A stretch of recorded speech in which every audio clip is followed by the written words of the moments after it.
Hi friends, இன்றைக்கி வந்து கடையில் ஒரு தரமாக என்ன ஒருத்தவங்க வந்து செஞ்சுட்டு போயிட்டாங்க. அது வந்து எனக்கே சரியான என் மேலேயே எனக்கு ஒரு கோவம், அவங்க மேலே எனக்கு இன்னும் பெரிய கோவம்.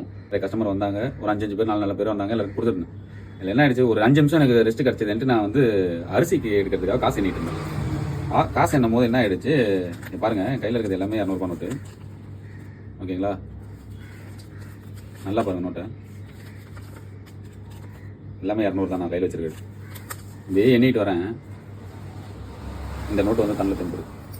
இதில் பார்த்தீங்கன்னா விபின்னு ஒன்று போட்டுருக்கு பாருங்க. இதை பார்த்தோன்னே தான் டவுட் வந்து, என்னடா அது விபின்னு இருக்கு மேலே பாருங்கள், சில்ட்ரன் பேங்க் ஆஃப் இந்தியாவும். இது மாதிரி நாங்களே வந்து 5 ரூபா 1 ரூபாய்க்கு தான் நம்ம இதில் நிற்கிறோம் கடைக்கு. அது இல்லாமல் இதில் வந்து ப்ராஃபிட்டே கிடையாது. நீங்கள் யாருன்னா வந்து மளிகை கடை வச்சா போகணும் இருக்கலாம், அப்படி இருப்பாங்க இப்படி இருப்பாங்கன்னு நினைக்கிறேன். இங்கேருந்து நான் வீட்டுக்கு எடுத்துன்னு போகிற பொருள் மட்டும் தான் எங்களோட ப்ராஃபிட். அதை தவிர்த்து வேறு எதுவும் இல்லை. உழைப்பு அதிகம், ப்ராஃபிட்டே கம்மி தான். அதுதான் மளிகை கடை பொறுத்த வரைக்கும் அந்த கான்செப்ட் தான். நீங்கள் எங்கே வேணாலும் போய் கேளுங்க, அவங்களோட உழைப்பு அதிகமாக இருக்கும். இப்போ நான்லாம் டெய்லி கடைக்கு போவேன், டெய்லி வாங்கிட்டு இருக்கேன், எல்லாம் ரீஃபில் பண்ணியிருப்போம்.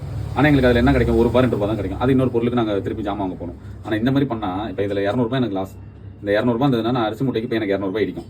நான் திருப்பி அதுக்கு நான் வேறு எதனா ஒரு காசு வாங்கணும், இல்லை திருப்பி வியாபாரம் வர வரைக்கும் நாங்கள் வெயிட் பண்ணணும். அதனால இது ஏன் இந்த வீடியோ நான் இவ்வளோ இதுவாக சொல்கிறேன்னா, உங்களுக்கு தெரிஞ்சு இதை மாதிரி இந்த தப்பை பண்ணாதீங்க. இது தெரிஞ்சு கொடுத்தாங்களோ தெரியாமல் கொடுத்தாங்களான்னு எனக்கு தெரில. எனக்கு இது யார் கொடுத்தாங்கன்றதும் எனக்கு தெரில. சீரியஸா அவங்க இது வந்து என்ன மனநிலையில் கொடுத்துருப்பாங்க, எங்களை ஏமாற்றி அவங்களுக்கு என்ன ஆகிட போகுதுன்னு எனக்கு தெரில. இப்போ இப்படி இது ஏமாற்றி தான் அவங்க சாப்பிடணும்னா அது இதுக்கு மேலே எனக்கு வந்து பேசுறதுக்கு என்னன்னு தெரியல. நீங்கள் வந்து மளிகை கடையில் 1 ரூபா கடன் வச்சாலும் எடுத்துகிட்டு போய் கொடுத்துருங்க. ஏன்னா அந்த 1 ரூபா தான் எங்களுக்கு அந்த வர்ற அந்த ஒரு லேஸ் பாக்கெட் வாங்குறோம்னா அந்த லேஸில் ஒரு 12 இருந்ததுன்னா அதில் 1 ரூபா தான் எங்களோட ப்ராஃபிட். அது தெரிஞ்சுக்கோங்க. 10 பைசா 5 பைசா அவ்வளோதான் எங்களுக்கு கிடைக்குமே ஒரே ஒரு பாக்கெட்டு. அதுவும் நாங்கள் ஒன்று சாப்பிட்டுட்டோம்னு வச்சிங்களேன், முடிஞ்சிச்சு அதுவும். ஸோ அதனால் 1 ரூபா 2 ரூபாலாம் கடன் வைக்காதீங்க. அவங்க ஒரு ரேட்டு ஒன்று ஃபிக்ஸ் பண்ணியிருக்காங்கன்னா அந்த ரேட் என்னன்னு அவங்களுக்கு தெரியும், இவ்வளோ கொடுக்கலாம் அப்படின்ட்டு. அதையும் நம்ம வந்து இல்லை எனக்கு வந்து ஹோல்சேலில் இவ்வளோ தராங்க, நீங்கள் இவ்வளோ அதிகமாக தரீங்கன்னா ஹோல்சேலில் தான் நானும் வாங்கிட்டு வரேன். அங்கே கம்மியாக இருக்கும். அங்கேருந்து நான் ட்ராவல் பண்ணி பெட்ரோல் வேஸ்ட்டு என்னோட டைம் எல்லாமே அங்கே ஸ்பெண்ட் பண்ணி வரதுக்கு ஒரு 2 ரூபாய்க்கு வச்சுங்க. கரண்ட் பில்லு வாடகை அதுக்கு ஒரு 2 ரூபா 4 ரூபா 5 ரூபா வச்சு தான் நாங்கள் வைக்க முடியும். ஓகேங்களா, அதனால் இந்த மாதிரி ஒரு தப்பை பண்ணிடவே பண்ணாதீங்க, எங்கேயுமே பண்ணாதீங்க.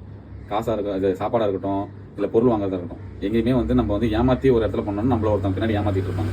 இது எனக்கு காலையிலேருந்து எனக்கு என்ன பண்ணுறதுன்னு எனக்கு தெரியல. இது எனக்கே என்ன வந்து கோவமாக இருக்குது, எப்படி இந்த நோட் வந்து வந்தது கைக்கு. எனக்கு காலையிலேருந்து கடை ரொம்ப பிஸி, அதனால தான். ஸோ இதை சொல்லணும்னு தோணுச்சு. இப்போ இது பொம்மை நோட்டை கொடுத்து ஏமாற்றிட்டு போயிருக்காங்க. இன்றைக்கி ஒரு நாள் சம்பளம் என்னோட 200 ரூபாய் காலி. அதனால் நீங்களும் ஏமாத்தாதீங்க, யாருக்கும் ஏமாற்றி நம்ம பிழைக்க வேண்டாம். இருந்தால் வாங்குங்க, இல்லையா கடன் வச்சு கூட வாங்கிக்கோங்க, ஆனால் இந்த மாதிரி வாங்காதீங்க. பாய்.